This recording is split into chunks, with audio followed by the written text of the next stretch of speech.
The more clear I can be up front, the better. I shouldn't say that I can do something if I suspect that down the road, in reality, we're not set up to do that. Like, the tenants expect a corresponding quality of home. Like, if you're gonna charge them whatever, then you better be taking good care of that house. You better be giving them appliances. It needs to be a really nice house. Well, welcome to the Cashflow Bros podcast. Mark Byers, the man himself, Signal Properties. I appreciate you coming in, man. Yeah, thank you for having me. So you have, let's jump right into it. You have 400 units that you manage in the greater Birmingham area. Some of those areas you have, across, multiple areas, but some people don't know you have stuff in Helena, Alabaster, Irondale, Hoover, stuff in Midfield, Gardendale, all those kinds of things. So you kind of have stuff really, really spread out. Mm-hmm. And you guys have been in business for 6 years. Yep. You, in my opinion, are the best property manager in the city. And we were at a meetup. I don't know. It was a year or two ago. And you were kind of presenting and talking about Signal, and someone was talking about rates and different things like that, and they were like kind of pushing you, and I just spoke up for you. I was like, well, you kind of get what you pay for. Yeah. And there are cheaper property managers out there. I'll be upfront with that. You agree. Yeah. But you don't get the quality of service, you don't get the communication, all those different things. And so I think the level of trust is there with you and your clients, and that's why I wanted you to have on the podcast to hang out with us. So thanks for jumping on, man. Yeah. I remember what you're talking about. I think I was asked like what kind of discount I could give people. Yeah. And I'm not very quick on my feet, and my initial response is just whatever comes in my brain. I think I was like, we don't do discounts. What services do you want me to not provide in exchange for that discount? Yeah, exactly. Yeah. I mean, property management is, we're doing a beginning series, on how you get into investing, a little bit more specifics about Birmingham, but also kind of just general knowledge about, from the ground up. Mm-hmm.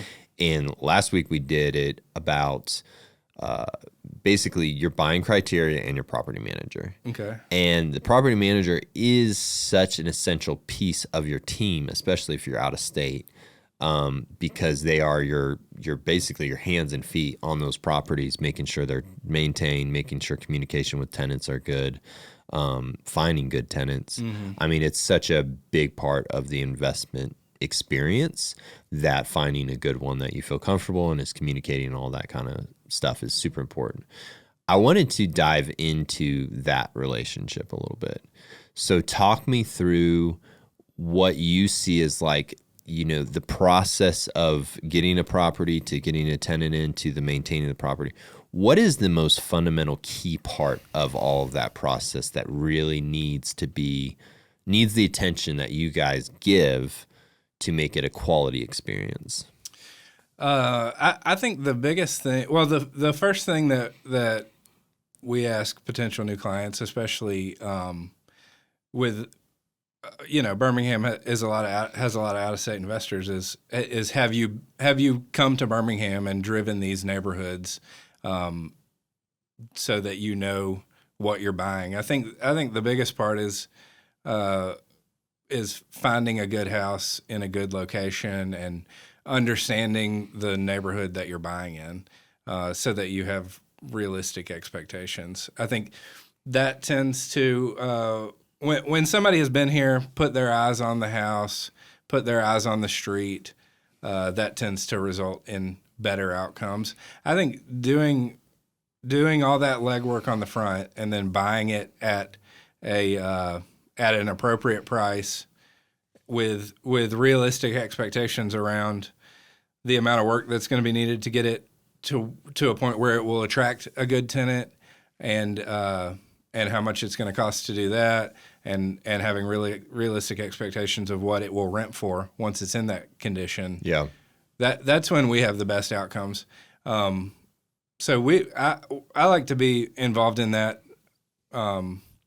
as much as I can. Like, if I can have a conversation with an investor before they've even bought a house and have that whole conversation with them, then we keep an email thread going. They're sending me addresses, and I can give my 2 cents on what I think it'll rent for before they even buy it. That has been a good thing. Versus, I think it allows you to have input, because if they've chosen you as a property manager, right, then you can say, I like this area.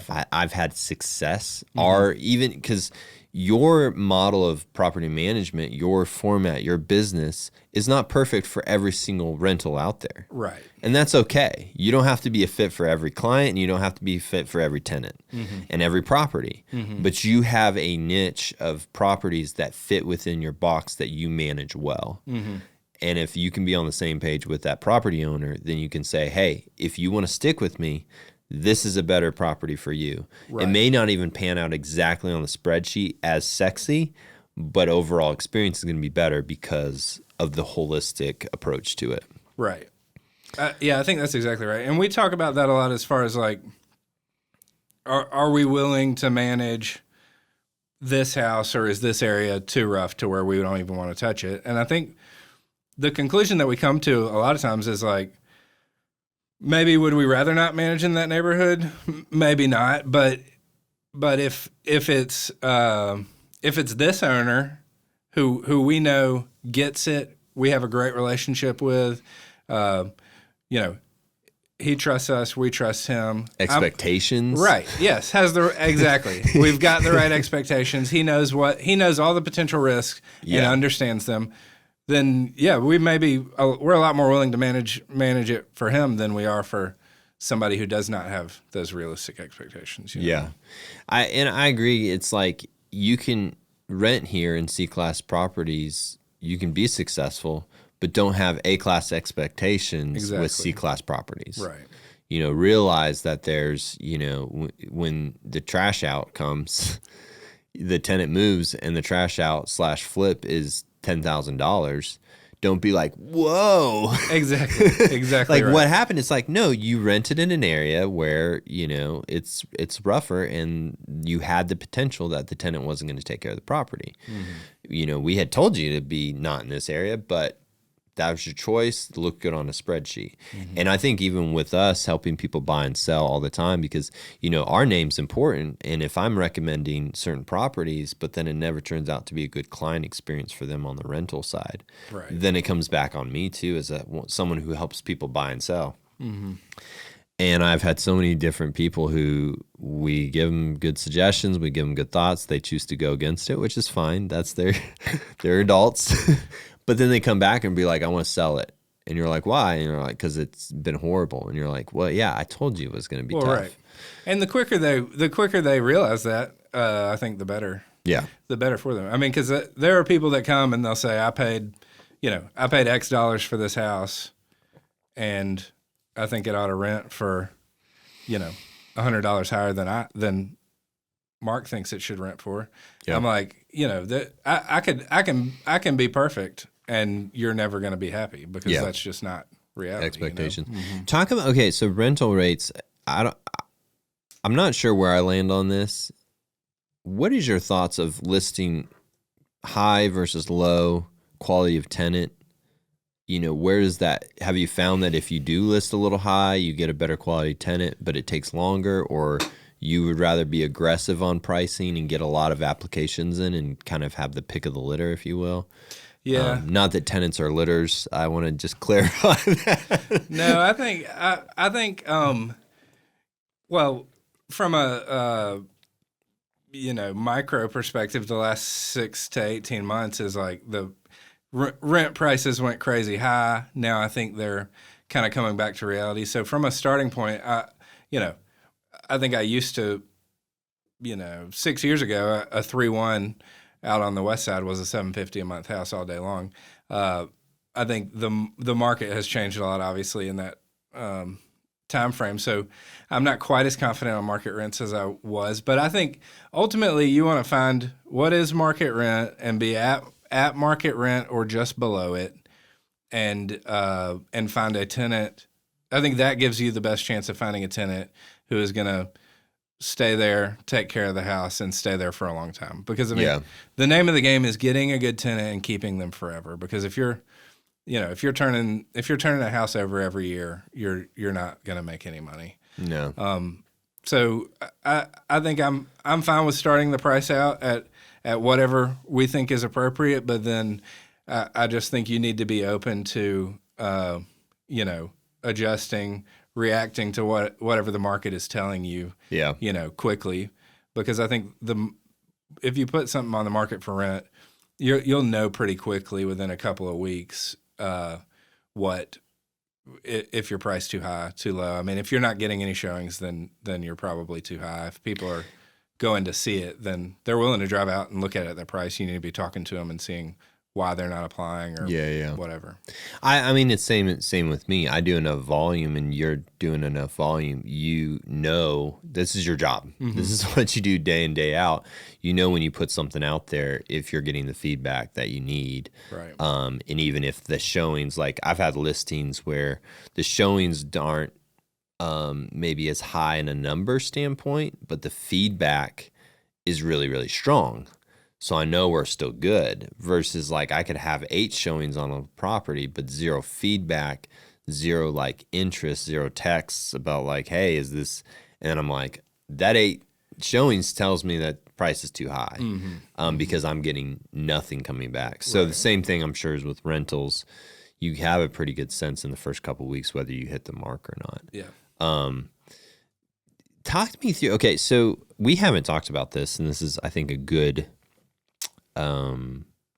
lab, like actual, thing. So Gardendale, let's talk about my Gardendale property. So for context of everyone who's listening, basically had it on market, had a renter in it.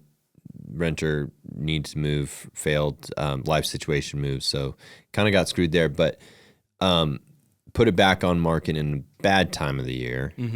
And unfortunately just was not renting. I went ahead and sent it over to you. You had success, but we still had to be pretty aggressive on the pricing. I think it's undervalued on the rent still, but it's kind of what the market has dictated. So is that the right value? Like, what is your take on Alma? Because I think it should be renting for around 15, and right now it's 14. I think that I think it was time of year. I think that's what it was at unless you were willing to wait until summer, Yeah. Which the loss of $100 is, $1,200 over a year. Right. Which is well below, that's less than 1 month's rent. Right. So it's better to rent it out. Right, yeah. And that's the other conversation that we have to have a lot, which is that. Is it cheaper to be comfortable waiting for 3 more months to get it rented, or do you want to get aggressive? And then we just need to note in our system that, we need to look hard at increasing the price before the next renewal. Right. Because we think we're under market. What are best times that you've experienced to the windows of time that are optimal for renting a property? In the summer when kids are out of school, I think. If we can have something go vacant at the end of April, I mean, depending on in something like that house where odds are you get it back in good shape, if you can have the lease end at the end of May, great. Some of the West Ends, if you're going to have to spend 2 weeks and $3 or $5 or $7 grand turning it over, then maybe you want it at the end of April, so it gives you a month to do that, and you get it back on the market before before kids get out of school. And then it pretty much wraps up right as kids leave or kids are back in school, especially for the areas that are a little more in demand, like Alabaster, all those kinds of things for school districts. Yeah. I had read that it started a little bit like pretty much rental season starts now from a different company. I think I don't remember where I heard that, but I could kind of see that in some aspects of some people who are coming into the spring, like more March and preparing for like their kid is not currently in school, but about to be. Yeah. So we're going to start looking already, I think there's probably some truth to that. And, on the lower end stuff, people are getting tax refunds back. they've got money to go put deposits down. We collect a ton of rent kind of this time of year. Get updated on the past rent. Yeah, seriously. And then and it's been hard from a seasonality perspective too. Over the last few years, it's been hard because COVID years, it was like just there was no down season because kids were not in school that whole year. Yeah, and so yeah. it was just constant. People were fine doing whatever. Let's talk about rent rates. Mm-hmm.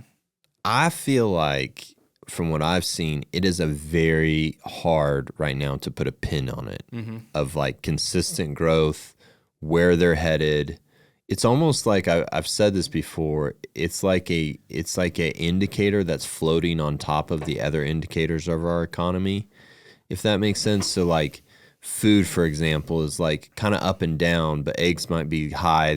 We had that egg shortage and eggs were like gold, but now they're back to being reasonable. It's the same with rental rates. It's like there's certain things that I'm like, that should be renting for more or quicker, or like, part of why I said Gardendale should have rented more, because I saw someone post 3.1 or maybe it was even 3.2 in Woodlawn area, and they were asking $1,200.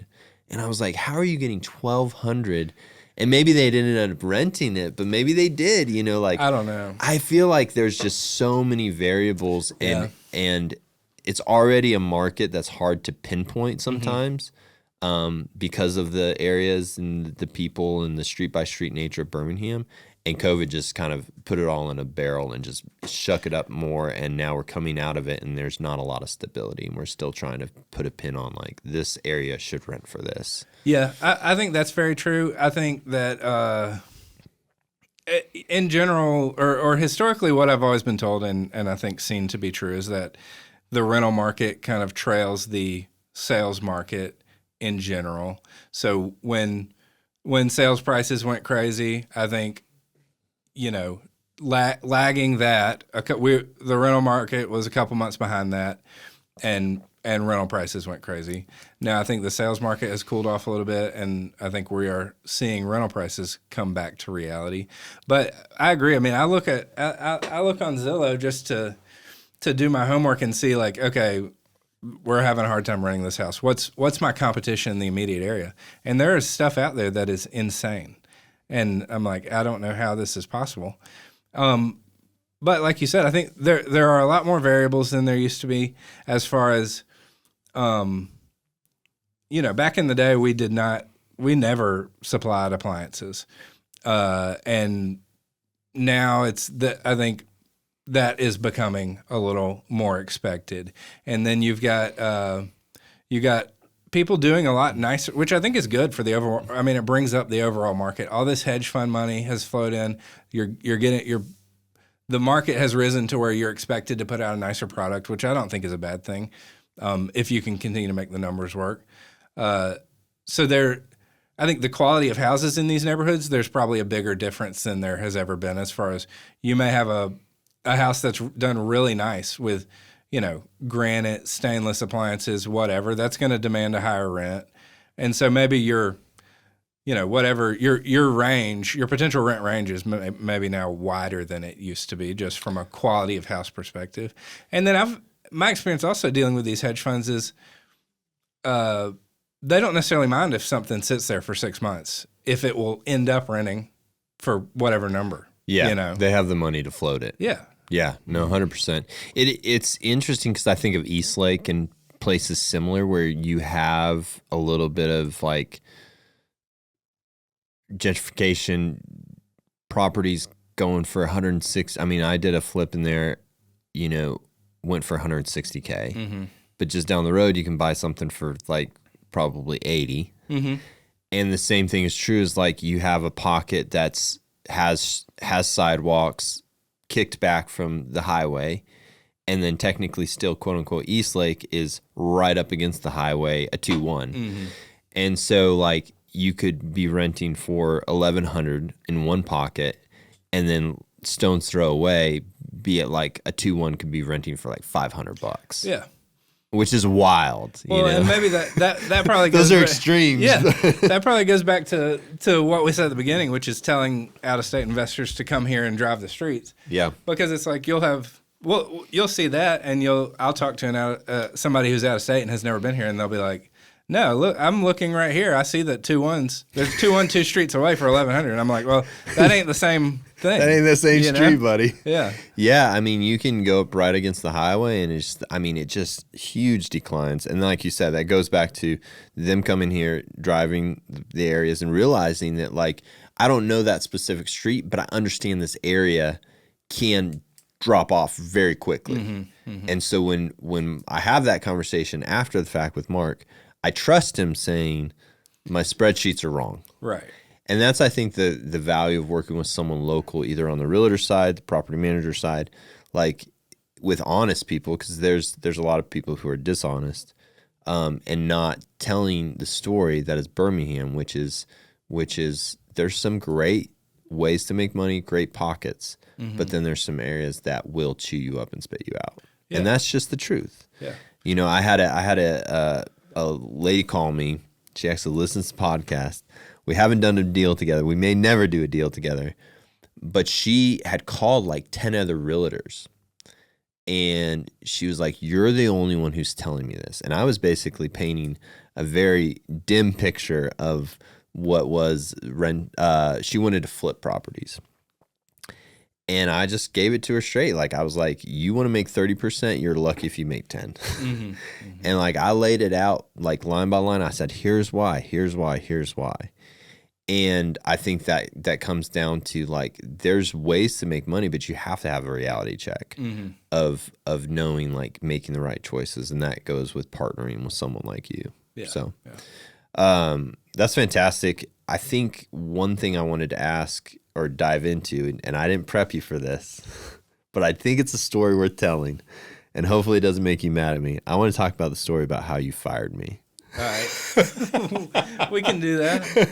Okay, so I'm going to set it up, and then we can talk about it, because I learned a lot through it. Well, I was about to say, I think there are things that both of us could have done better. Yeah, but okay, scenario. so long story short, you had several of my properties, and we had come to a place in our working relationship where you didn't feel like it was working, and it kind of caught me off guard. But you had actually given me a few pre-warnings of like, "Hey, this is how I want to manage the properties." And the way, I mean, we've debriefed it, we've talked about it, we've learned a lot from it. But I think it's a really good learning lesson for everyone, and that's why I wanted to bring it up.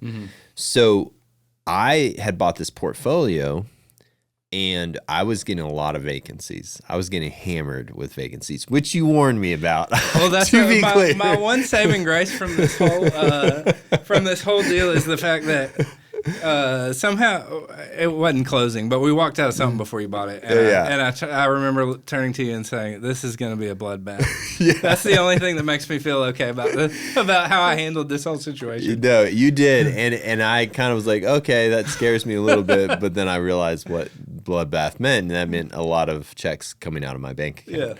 But all that to say was, because there were so many vacancies and I was bleeding cash, I mean, just literally like check after check to get renovations, I got involved in the process to create margin, you know, because you can flip a property, you call up someone, you get a GC out there, and versus me, if I'm boots on the ground, and that's what I had to do, because I literally was bleeding cash. I mean, I think in the first 3 months we had 3 vacancies.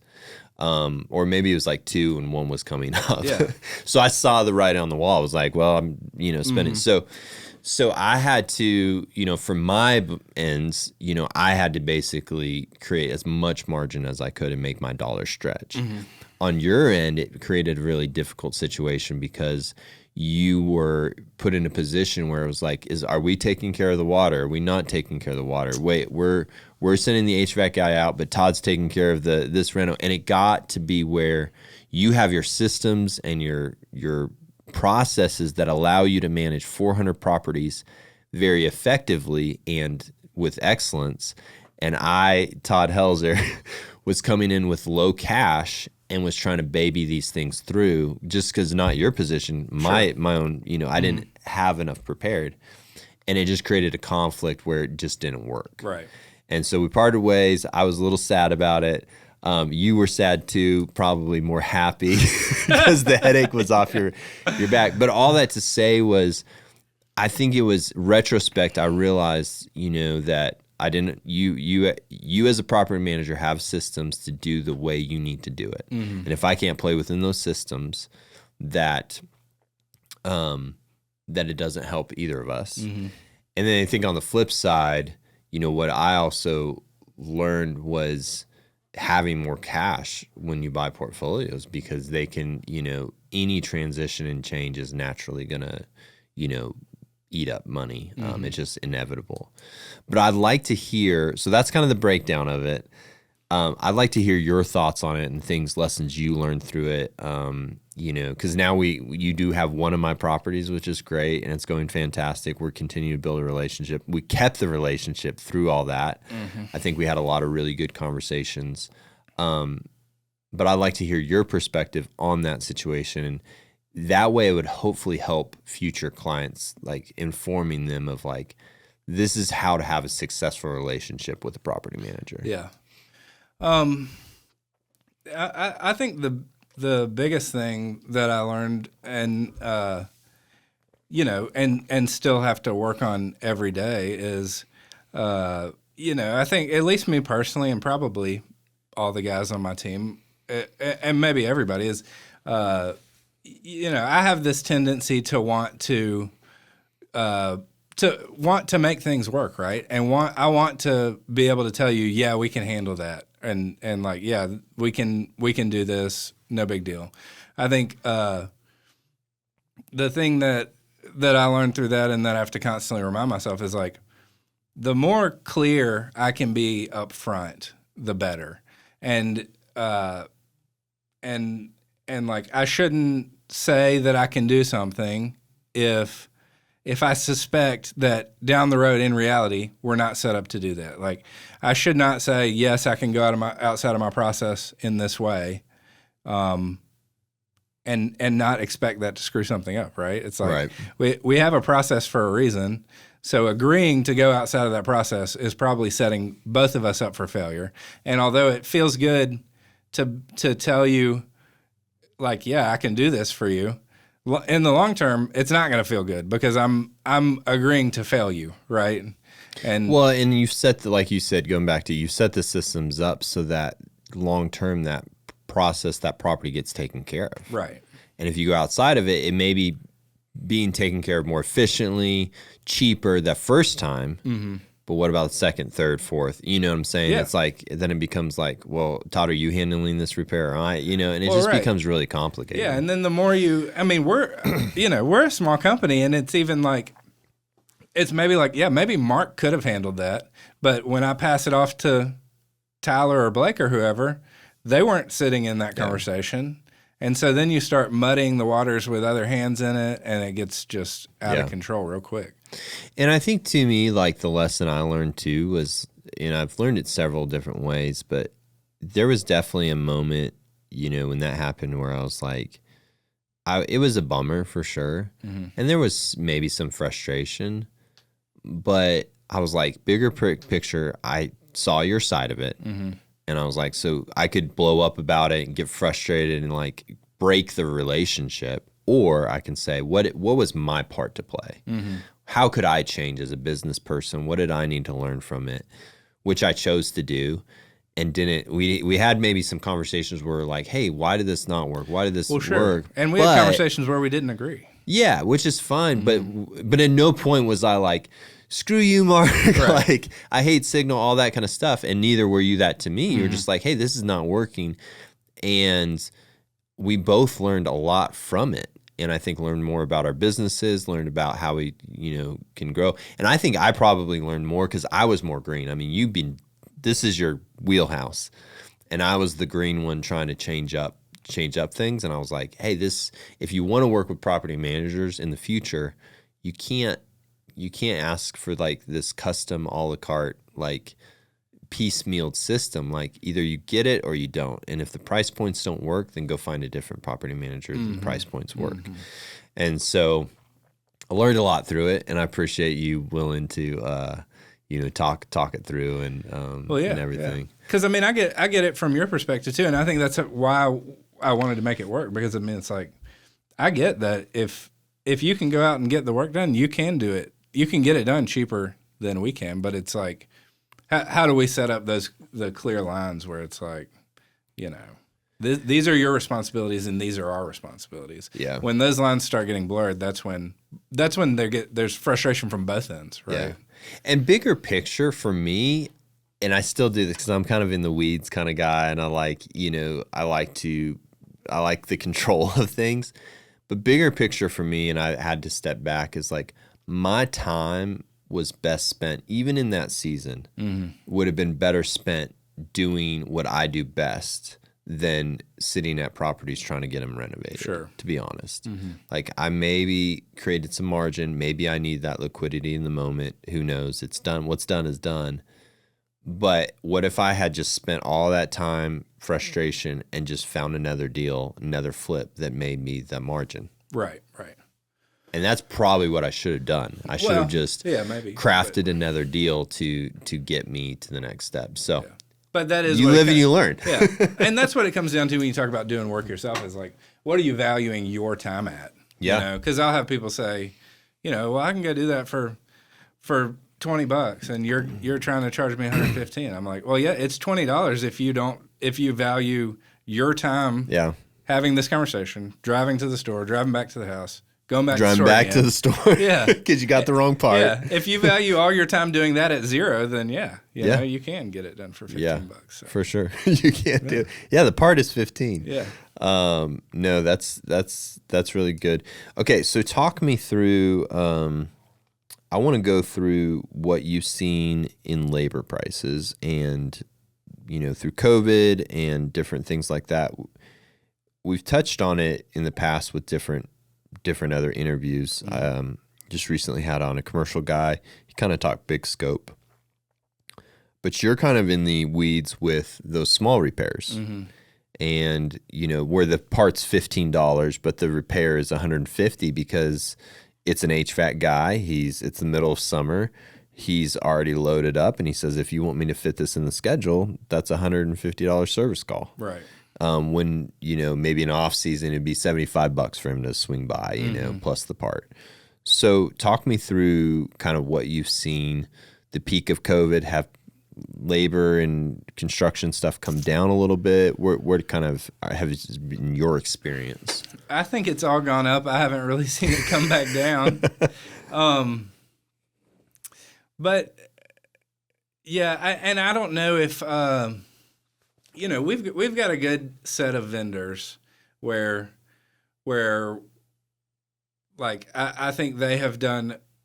I mean, we wouldn't be able to do what we're doing successfully without these vendors, and I think we've built some good win-win situations to where we really haven't felt like. I mean, yes, prices have gone up since COVID and whatnot, but it hasn't been insane. That I have felt. But I think it's because we have these really good vendors who value our relationship. They value the volume of work that we're sending to them, and they have kept things as normal as they can, right? For us because of that relationship.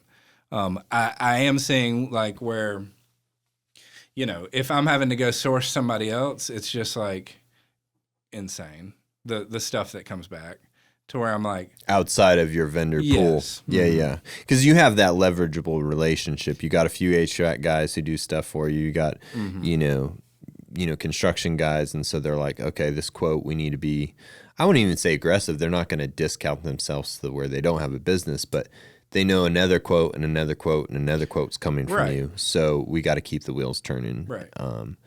Yeah. No, that's interesting. So the ones you go outside, say you have a one-off issue, those quotes are coming back pretty high. And you're like, dude, we'll get like, $1,500 water heater replacement estimate from somebody, which I'm like, it used to be $900. Now it's like 11 or 12. The units are like now like $700, $6 to $7. Yeah. But still, like, I mean, I know a guy who can put one in for $150, but I've got to text them like 5 times. Well, right, and that's part of the thing too. Is like now everybody's gonna be like, "Who's your water heater guy, Todd?" well, right, but also there is value in knowing, knowing you're not gonna have to hold their hand, knowing they're gonna show up when they say they're gonna show up, they're gonna talk to the tenant how the tenant needs to be talked to. They're gonna I mean, I'm telling you, the folks we use are awesome. That's great. So I feel like finding a tenant's a pretty big key in what you do. And I feel like the repair side is pretty big key. What are some other things that you really focus in on your business to make the wheels turn smoothly? Personally, right now is nailing down our systems and processes internally as far as when this happens, this is what we do next. Yeah. Just so that things are done right every time. Because I'm very anal, and I want things done exactly right every time. And I think if we ever want to grow bigger manage more than we're managing now, then I can't personally be making sure every single decision is done the way that I would do it. And so there have to be systems and processes in place. And so balancing those systems and processes to where things are done right in a timely manner has been really hard. And so I think that's super important. And it's good. And I think that that affects everything else. It's like, I think in this business and probably to some extent in all businesses, it's like one tiny mistake on the front end becomes exponential, in a lot of different perspectives, as far as if we can do this right, this very first, like at the very beginning, then that saves us a whole conversation with a frustrated tenant, a whole conversation with a frustrated owner. It keeps the trust that we've built with both of those parties in place. Whereas if we make a small mistake because we did not spend 5 extra seconds making sure it was done right, then now we're spending the time on those conversations, and we've destroyed the trust that we built with that owner. Yeah. I mean, if I send you something and I've double charged you for something, then it's like, oh, I got to look at all my statements now. You forevermore are going to be questioning everything we ever do, and thinking, was this done right, or have I been double charged? I got it. Which I will say, I mean, I don't disagree with that, but I also take an avenue of extreme ownership, and you are my property manager, but like ultimately, it's still my property. Yeah, I still manage it. I manage you, you manage the property. Yeah, I think that's true. And I think to a degree, there's a lot of people who come into this game, you hear passive income. Mm-hmm. You hear this concept, and don't get me wrong, I think it is passive to a degree. Mm-hmm. But I think the people who are most successful in it are the ones who are engaged with doing work. Yeah. Working. That means maybe on a weekend, you go over and you sit down and you look at all your properties and you look at the books, and you are an active manager in your property. You just don't send it off and expect everything to be great. You take active using it in partnership with people, and just don't expect everything to just be passive completely. It's just not true. And I think that is that's super helpful for us when we have owners who are like that. And I think it goes back to what we talked about at the beginning too, about us getting the right owners who understand all these things, because I mean, you're exactly right. And I think we've built a great client list of owners like that who understand that, because we have, I mean, I've screwed stuff up over the past 2 years where, like literally I've had to call somebody, and say, hey, I made this mistake, a year ago, and we've been auditing all our financials and found this. It's literally a mistake from a year ago. I'm so embarrassed that it took us a year to find this, but this is what it is. And let's fix it, move on. Yeah. And that's the other thing is for an owner to be able to say like, okay, I understand you're human. Thank you for telling me and explaining that. Like, you know, yeah, I'm not thrilled that this happened, but, you know, and so that's the other part is, I guess, you know, being able to just tell the truth when you've made a mistake, I think is huge. So. Yeah. And that builds trust because we all know ourselves as human beings are fallible, make mistakes. And so it would be a misnomer for us to expect, you know, perfection on the other end of the aisle of anyone. And I think sometimes when people do make the mistakes and own up to them and say, hey, let's pivot, we'll fix it, we'll do this, we'll adjust it, we'll make it right, let's move on. You know, it brings an authenticity that's like, yeah, I want to work with those types of people. So we have a thing called Birmingham Sweet Spot. We talk about it a lot.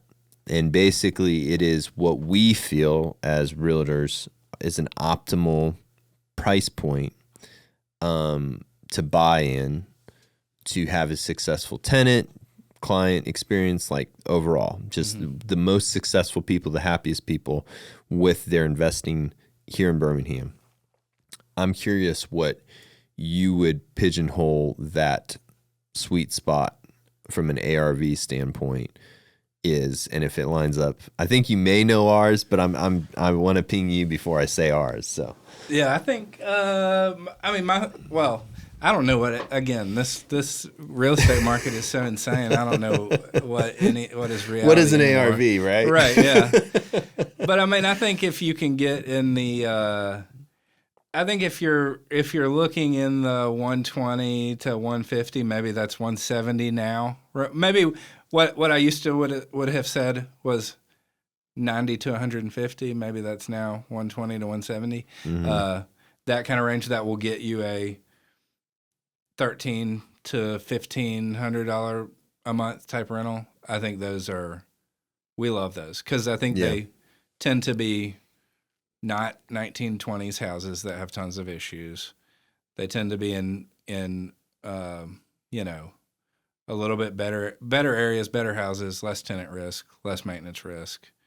And I think that's kind of been a good middle ground to where maybe the numbers still work because you're not buying a $500,000 over the mountain house. Yeah. But also you're not setting yourself up for failure as far as a maintenance money pit or tenant nightmare. Yeah, I would agree. I think, you know, I've never paired the sweet spot with the income coming in as well. I think the numbers you just said, what'd you say? You said 13 to 15 coming in. I think those are hard to hit at the 120 to 170. I think you can, but I think they can be a little tough because, I mean, think about almost 230. Yeah. And it brings in 14. But it's a nicer area than you're probably talking about. The 120 to 170 would be what areas would those pockets be? I'm thinking like what, and yeah, see, maybe this world doesn't exist anymore. But I'm thinking like maybe what some of these folks bought these Leeds and Moody houses at Calera, Helena, Alabaster. I mean, you could get those in the. You used to, but not anymore. Are those 200 now? I think so. Yeah. I mean, so for Birmingham sweet spot, we say is 150 to 250. Okay. Yeah. And so we're pretty much on the right track. But when you said the income, which I actually like adding that to this equation with an income of, you know, and I would probably say with an income of 11 to 15.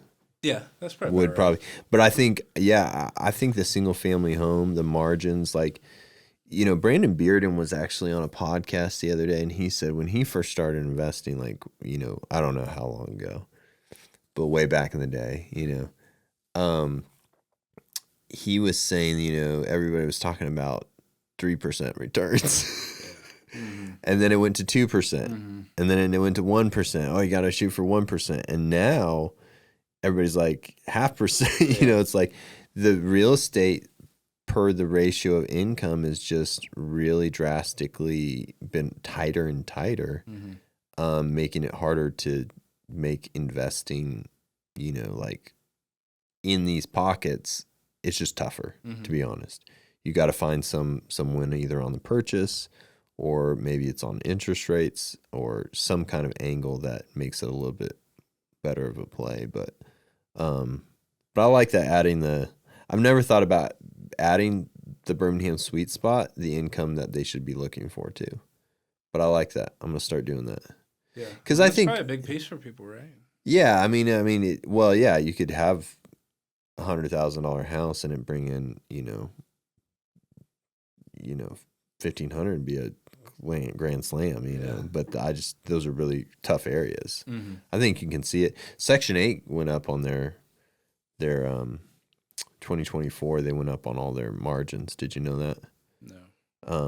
Now, whether the vouchers are going out for those higher, but they increased all the limits. So like year 3-1 now, I mean, everything went up like $100. Yeah, that does not surprise me.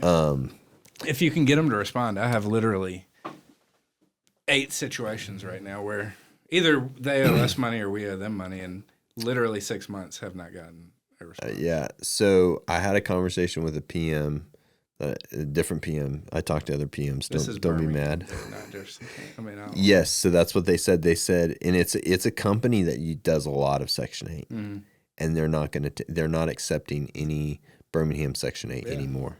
We haven't in probably 2 years. No. You guys haven't in 2 years? Okay. So you're way ahead of the curve. It's a nightmare. That's what she was saying. And this is like almost their bread and butter. So that's significant for them to be like, we're done. So I had heard that they got a grant for Section 8. And we covered this in our Section 8 podcast like a month ago. So they got some grant money, and I think some of the grant money is going towards some funding for like auxiliary, like a third-party service to answer phones and stuff. Sounds like that has yet to be worked out. Sure, someone in the Philippines will answer your phone call and will tell you, somebody will call you back. The same thing, like I get an email every 2 weeks that says, we'll look into this. And then, yeah.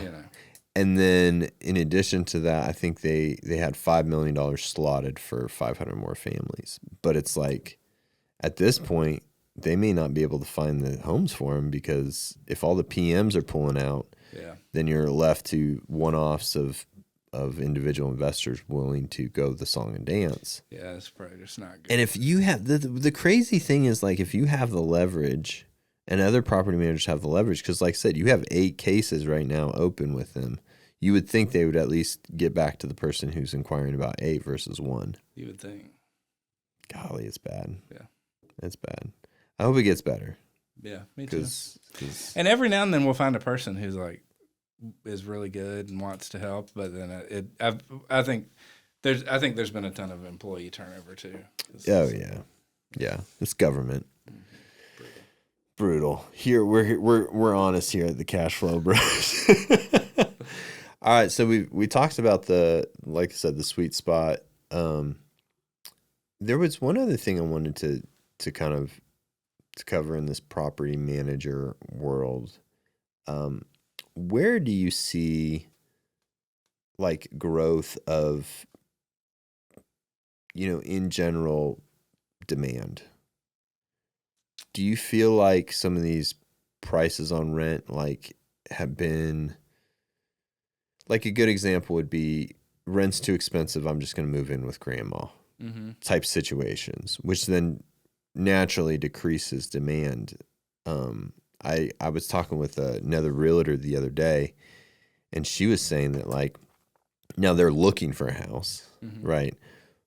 And having a little bit of difficulty. But the interesting thing is this couple lives in the in-laws' basement, and so she was like, well, are they charging you rent or not? And she's like, they're living for rent free. And she's like, that's your problem, because they're living rent free in mom and dad's basement. Yeah.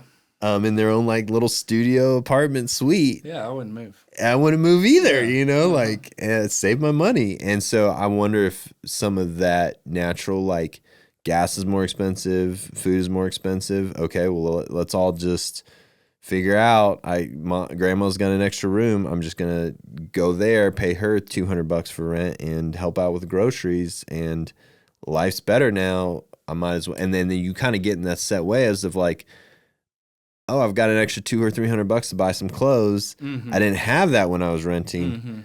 So I know I'm kind of digressing on a very interesting scenario and very specifics, but all that to say is demand. Have you seen, this post-COVID kind of dynamic of our society? Has demand for rents kind of decreased, increased?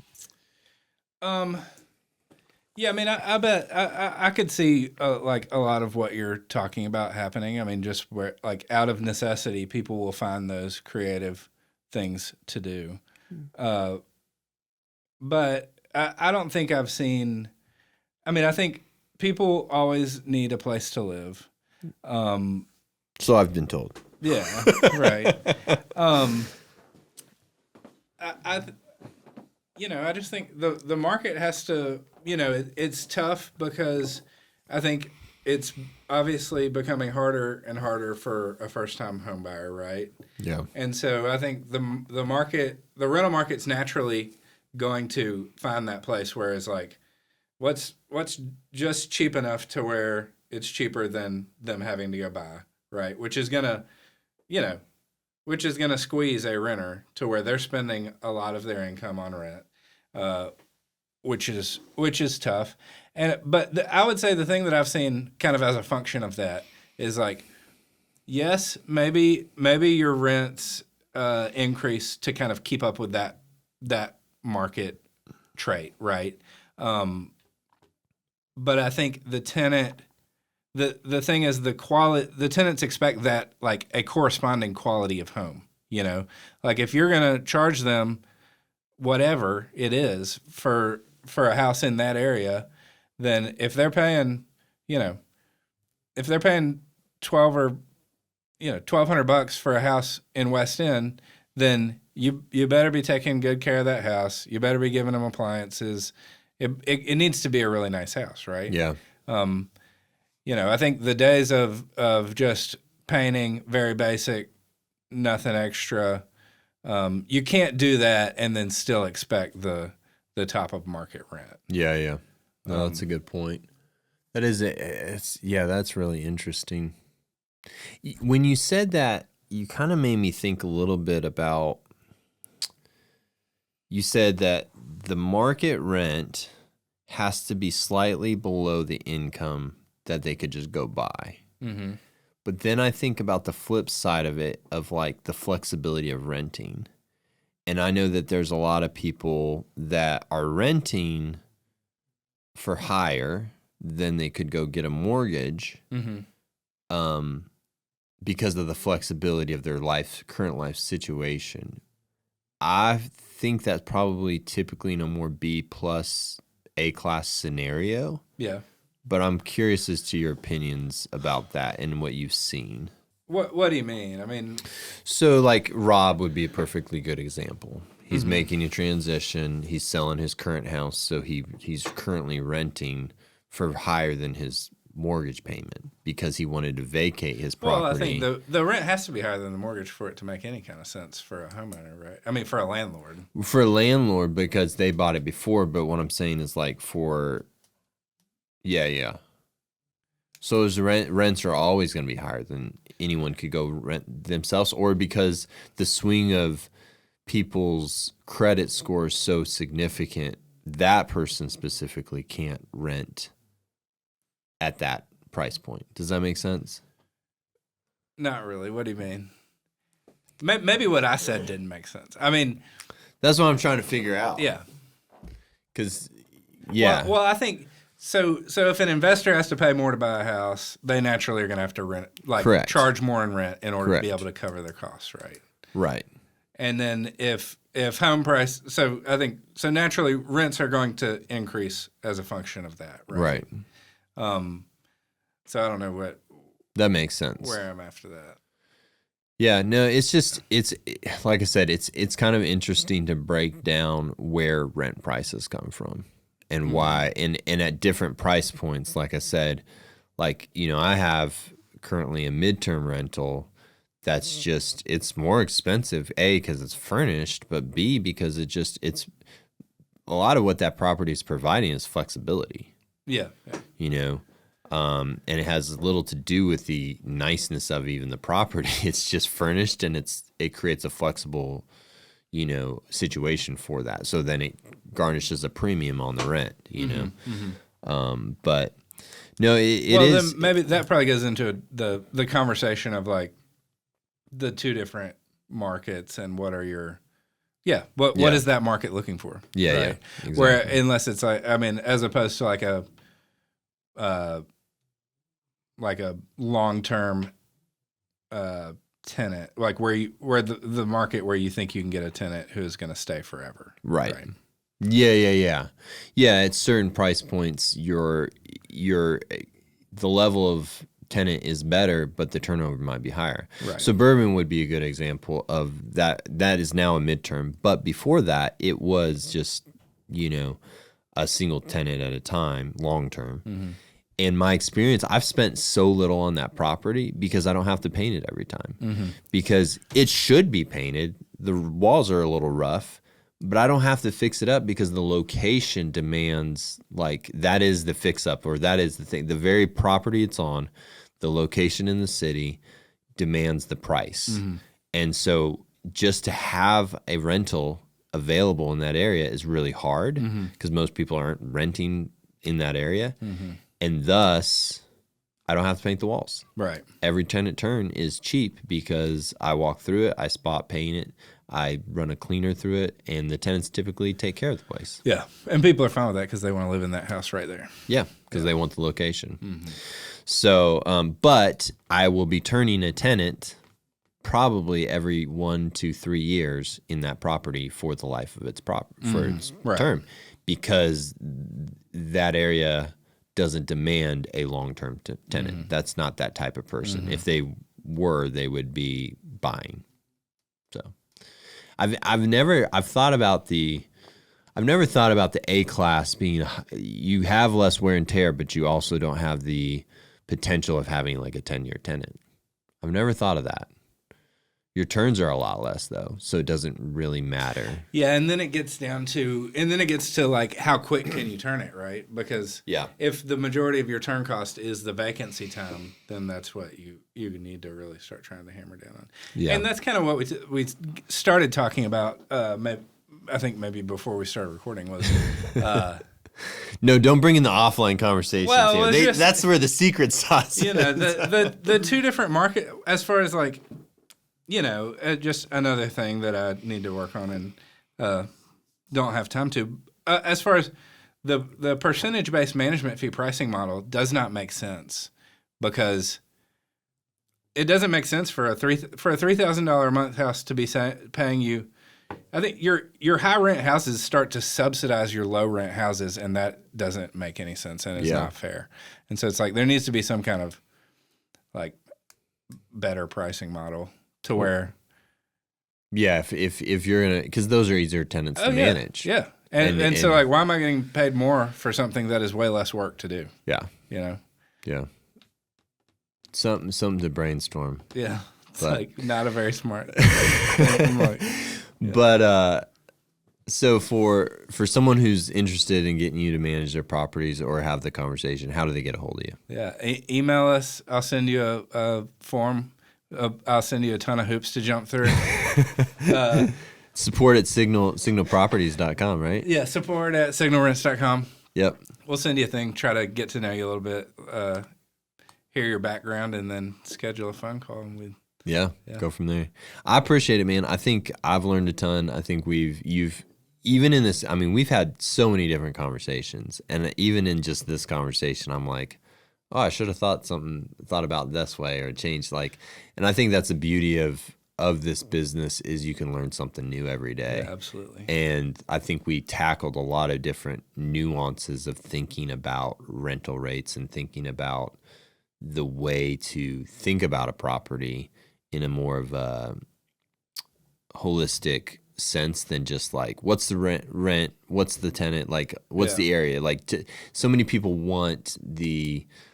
they may have even wanted an episode where it's property manager. I want to know the exact area, the exact street, and like buy this property. But I think there's the soft skills of understanding what makes a good tenant, what makes a good area, why are these rental rates in these places, and why it's honestly hard to pigeonhole them right now to make better decisions in the investing. Yeah. So I appreciate the time. Yeah. Maybe next time we'll dive into deep data. Well, yeah. Well, I mean, I hope somebody gets something. That's one thing.